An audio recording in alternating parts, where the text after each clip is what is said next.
provide an update to the American people on several decisive new actions we're taking in our very vigilant effort to combat and ultimately defeat the coronavirus. We've been working very hard on this. We've made tremendous progress. When you compare what we've done to other areas of the world, it's pretty incredible. A lot of that had to do with the early designation and the closing of the borders.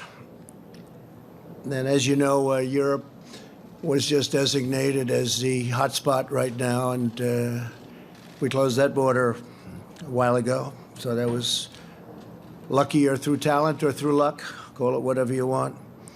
But through a very collective action and shared sacrifice, national determination, we will overcome the threat of the virus. I also announced Wednesday night, following the advice of our medical professionals, who are doing a tremendous job, and we appreciate it very much, that we're suspending the entry of foreign nationals who have been to Europe in the last 14 days from entering the United States. Citizens, permanent residents, and our families, any of the families returning from Europe, will be subject to extra screening as well as self-isolation for a period of 14 days. As the World Health Organization confirmed today, many of the things that what we said were 100% correct, including our designation before them of Europe.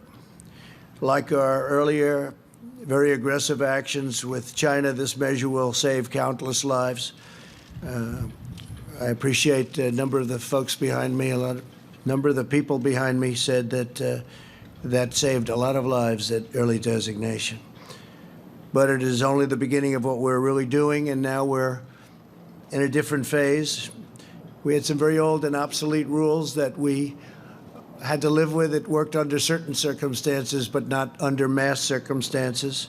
They were there for a long time. They were in place for a long time, and we're breaking them down now. And they're very usable for certain instances, but not for this. To unleash the full power of the federal government in this effort today, I am officially declaring a national emergency.